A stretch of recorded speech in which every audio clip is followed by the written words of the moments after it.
For 9 consecutive summers, my parents dropped me off on a quiet porch in Virginia. Yeah. They never realized that every mile they drove away was teaching me how to vanish. I was 8 years old the first time that silver sedan pulled away from Aunt Sarah's driveway, leaving me standing on the cracked wooden... Have the best time with your aunt, sweetie. You are gonna have so much fun. My older brother, Ian, didn't even glance up from the glowing green screen of his handheld console in the back seat. They called it an incredible adventure, talking up Aunt Sarah's secondhand bookstore, the sprawling backyard with its towering oak...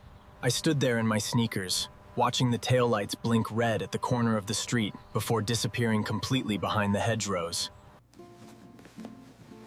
At 8, you don't possess the vocabulary for exclusion.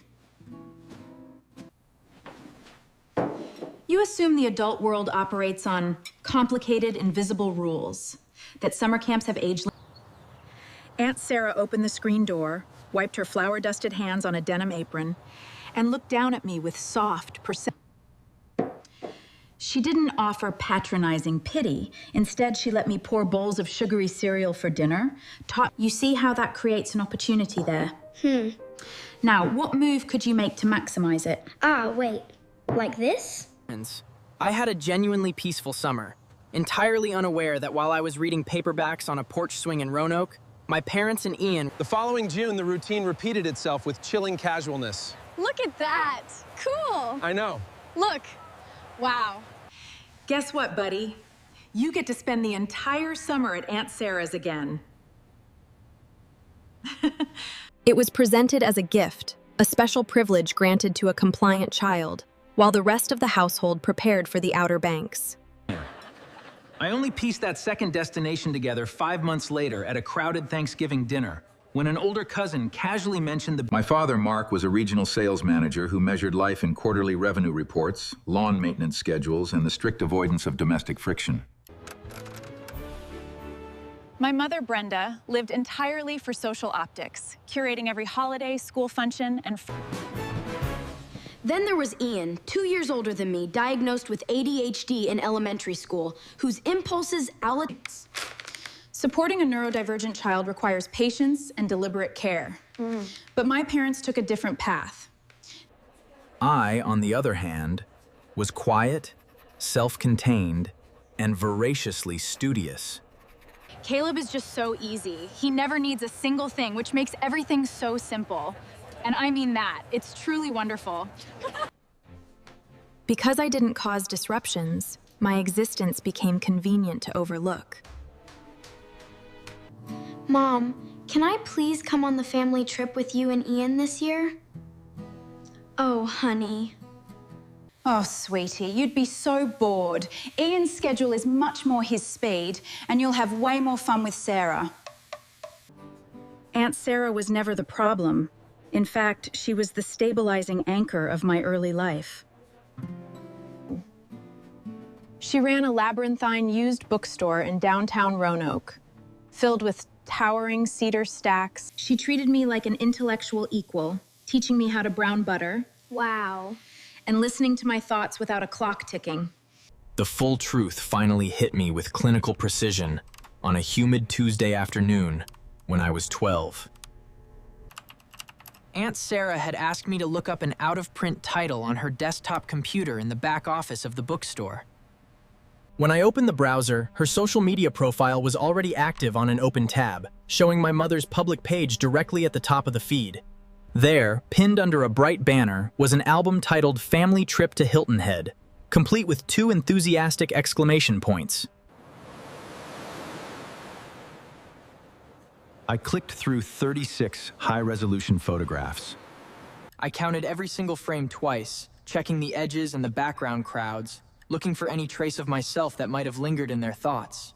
I was sitting 200 miles away in an apron with dusty fingers, holding a sandwich on wheat bread, completely absent from their world.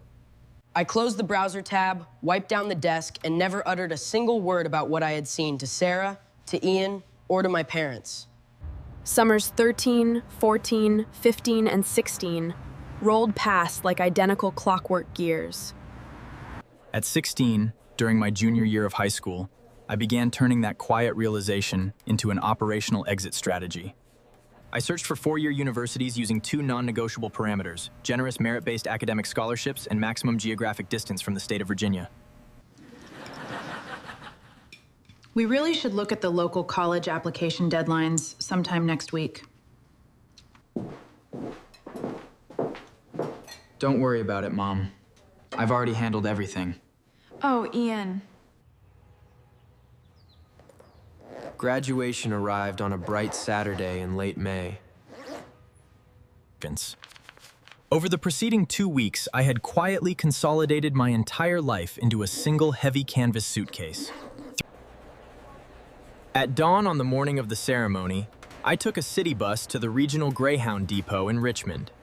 Hours later, I walked across the auditorium stage in a polyester gown, shook the principal's hand, and accepted my diploma while my parents clapped politely from the middle rows.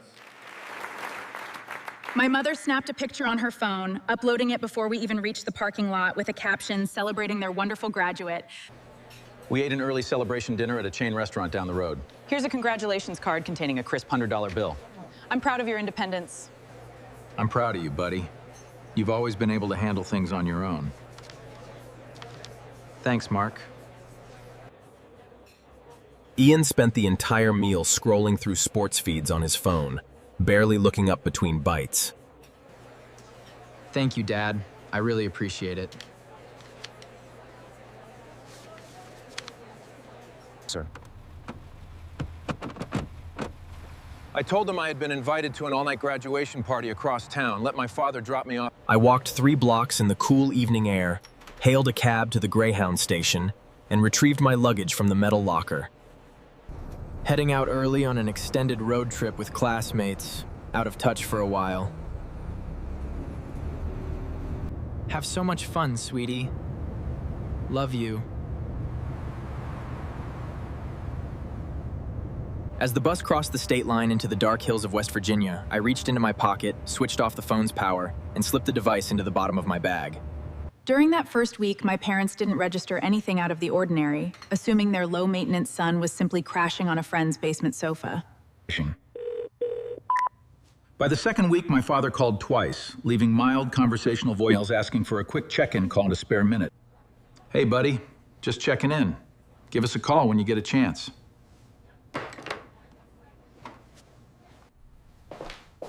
Sarah, have you heard from Caleb? He hasn't answered our calls in weeks. No, Brenda. I haven't heard from him either. The desk officer listened patiently, reviewed my birth date, noted that I was 18 years old with zero history of mental instability. Sir, your son is 18. He left voluntarily, and there is no evidence of a crime here. I waited 4 full weeks before dialing Aunt Sarah's private landline from a coin-operated payphone near the Boise riverfront. Caleb, are you safe? Are you okay? I'm safe, Sarah. I'm better than I've been in a long time. You call me every Sunday. Do you hear me? Every single Sunday, no matter what. Then came the narrative pivot. Within 3 months of my departure, my mother began telling the extended family and neighborhood acquaintances, Caleb is doing one of those cross-country trips to find himself. You know how adventurous young boys are. Your father asked about your well-being once or twice at holiday dinners before changing the subject whenever I told him you had no interest in reaching out. Over 4 years in Idaho, I built an entire reality from scratch, earning my... I purchased a reliable used station wagon, established solid financial independence, and met Ashley at a veterinary clinic. Oh, he's... So your family is completely off the map? Well, sounds like you made the right call. Thanks, Ashley. No problem. By 22, I had achieved a level of quiet stability I once thought impossible. Then came a brisk Thursday afternoon in late October. His pharmaceutical company had sent him to Boise for an annual regional sales conference. And by some... Caleb? Is that really you? Do you live here? Ian, this is Ashley. Ashley, this is my brother. Can we talk? Please. Just for a few minutes. Or tomorrow morning if you're free. Tomorrow morning at 10. Dawson's Coffee Shop on 8th Street. I'll meet you there. Are you holding up okay? Because that looked like a whole lot of history walking through the door. Leon showed up at Dawson's the next morning, 15 minutes early.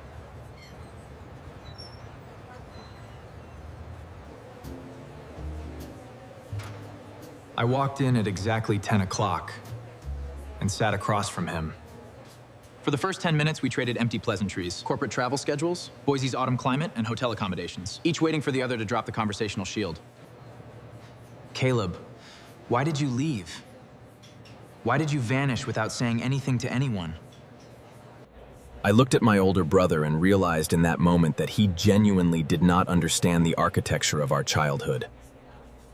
For 9 straight summers, Ian, Mom, and Dad packed the car and dropped me off at Aunt Sarah's porch so you 3 could go on vacation without me. I detailed every single summer drop-off at Sarah's porch, the Hilton Head photo albums with 36 pictures and 0 I thought you liked going to Aunt Sarah's. Mom always told me that was what you wanted. No, that wasn't true, Ian. I loved Sarah, but liking the place you're sent to doesn't mean you like being sent away.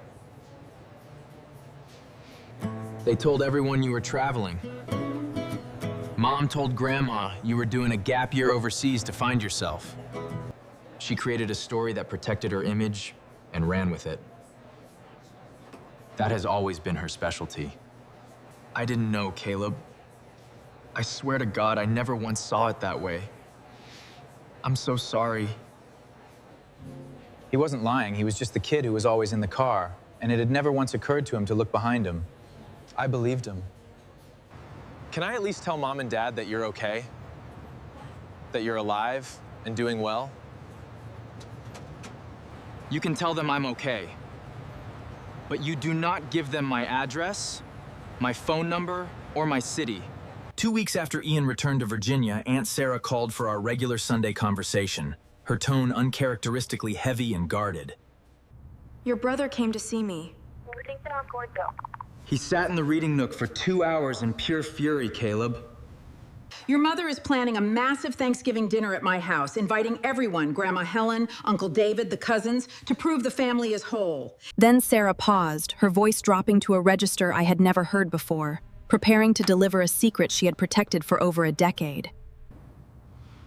When you were 10 years old, Caleb, your mother called me and asked if I would be willing to formally, legally adopt you.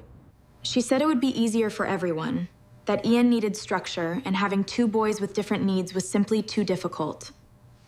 I told her absolutely not, that you were her son, not an inconvenient object, and if she ever brought it up again, I would tell your father.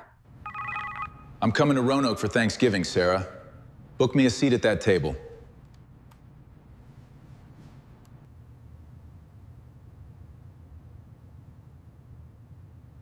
Are you coming to make peace, Caleb? No. I'm coming because she has told her version of this story for 4 years, and it's time everyone heard mine. I flew into Roanoke the Wednesday before Thanksgiving, checking into an independent hotel near the airport to maintain my own perimeter of control. Sarah picked me up at the terminal, her silver hair unbended, her smile steady and proud as she briefed me on the gathering. Your mother made a color-coded seating chart, Caleb. She went to Michael's craft store and put you right next to her. Of course she did. She needs to make sure the guest of honor is within reach for the cameras. You already did the hardest part by building a whole life without them. Tomorrow is just handing them the receipt. Right. The following morning at noon, I walked up the familiar wooden porch steps of Sarah's home and pushed through the front door. Caleb, dear, what a pleasant surprise. Come in, everything's almost ready. Caleb! Look at you. Doesn't he look absolutely magnificent, everyone? He's looked magnificent for years, Brenda.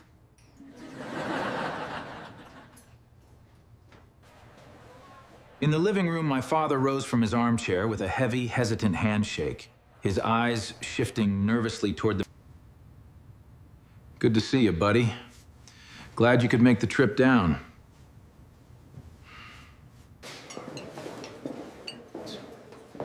Are you holding up okay?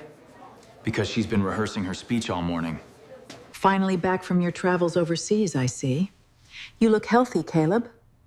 Thanks, Grandma. Good to see you, too. No, Caleb, that's not what happened. Yeah. Helen, tell him the story about David's fishing trip. Yeah. Oh, isn't this lovely, Caleb? Just like old times. This year, I am just so unbelievably thankful for family, and especially to finally have both of my boys back under one roof. As Uncle David raised his glass to lead a toast, I set my linen napkin neatly beside my plate and rose to my feet. Actually, before we drink to that, I'd like to say a few words as well. The entire room recalibrated. My mother's smile stayed locked in place, but her eyes went completely flat. There is a version of this story that most of you in this room have been told for 4 years. The story that I graduated, took off on an adventurous gap year to find myself, and traveled overseas. That story is an absolute lie, and it is time you all heard what actually happened. For 9 consecutive summers, from the time I was 8 until I was 16, my parents dropped me off here at Aunt Sarah's house so they could take family vacations without me. Grandma Helen's fork stopped halfway to her plate as I listed the destinations. Hilton Head, Key West, Savannah, the Outer Banks. Every single summer, 3 people got in that car: Mom, Dad, and Ian. I was left behind on this porch. When I was 12, I found 36 photos of a family trip to Hilton Head on Facebook. A smiling family of 3, and 0 explanation. Caleb, please. This is completely inappropriate. This is not the time or the place for this. When was the time, Mom? Where was the place? Because I spent 9 summers waiting for you to pick one, and you never did. The day I graduated high school, I had a suitcase locked in a bus terminal. I bought a one-way ticket and rode 31 hours to Idaho. I paid for college myself with an academic scholarship, got a job, rented an apartment, and built a life without taking 1 dime from anyone at this table. I have never left this country, Grandma. I was eating instant noodles in a studio apartment while Mom told you I was backpacking across Europe. Then I delivered the final, devastating fact. The private phone call when I was 10 years old asking Sarah to legally adopt me so she could focus entirely on Ian. When I was 10 years old, my mother called Aunt Sarah in secret and asked her to formally, legally adopt me so she wouldn't have to deal with my needs. You knew? Oh. Is this true? Tell me it isn't true. Oh, Mark, how could you? I'm sorry. Mark, did you know about this? Did you actually try to give away your own 10-year-old boy? Sarah mentioned it to me once back then. I thought she was exaggerating. I have never exaggerated a single thing in my entire life, Mark, and you know it. You are deliberately trying to make me look like a monster in front of the entire family. That's not what I'm doing. The room absorbed that sentence like a sponge soaking up bleach, as even my father visibly flinched at her words. Brenda, that is enough. Do not speak another word. I didn't know about any of this. I should have seen it, Caleb, and I am so deeply sorry. I know, Ian. It wasn't your fault. You were just a kid who was put in the front seat. Thank you. I sat back down, watching as Brenda retreated into the kitchen in tears, before quietly excusing myself from the table an hour later. I'll see you around, Ian. You know where to find me, Caleb. Take care, brother. Can I call you Caleb? Just between the two of us? Yeah, Ian. You can always call me.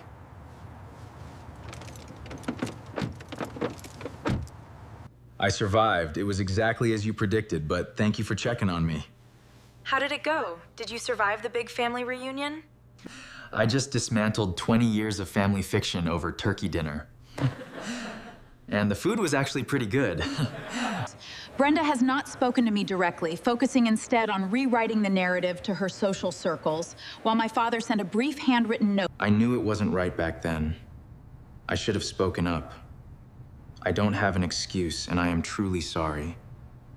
Ian and I talk every 2 weeks, building a genuine adult friendship outside the shadow of our parents' expectations.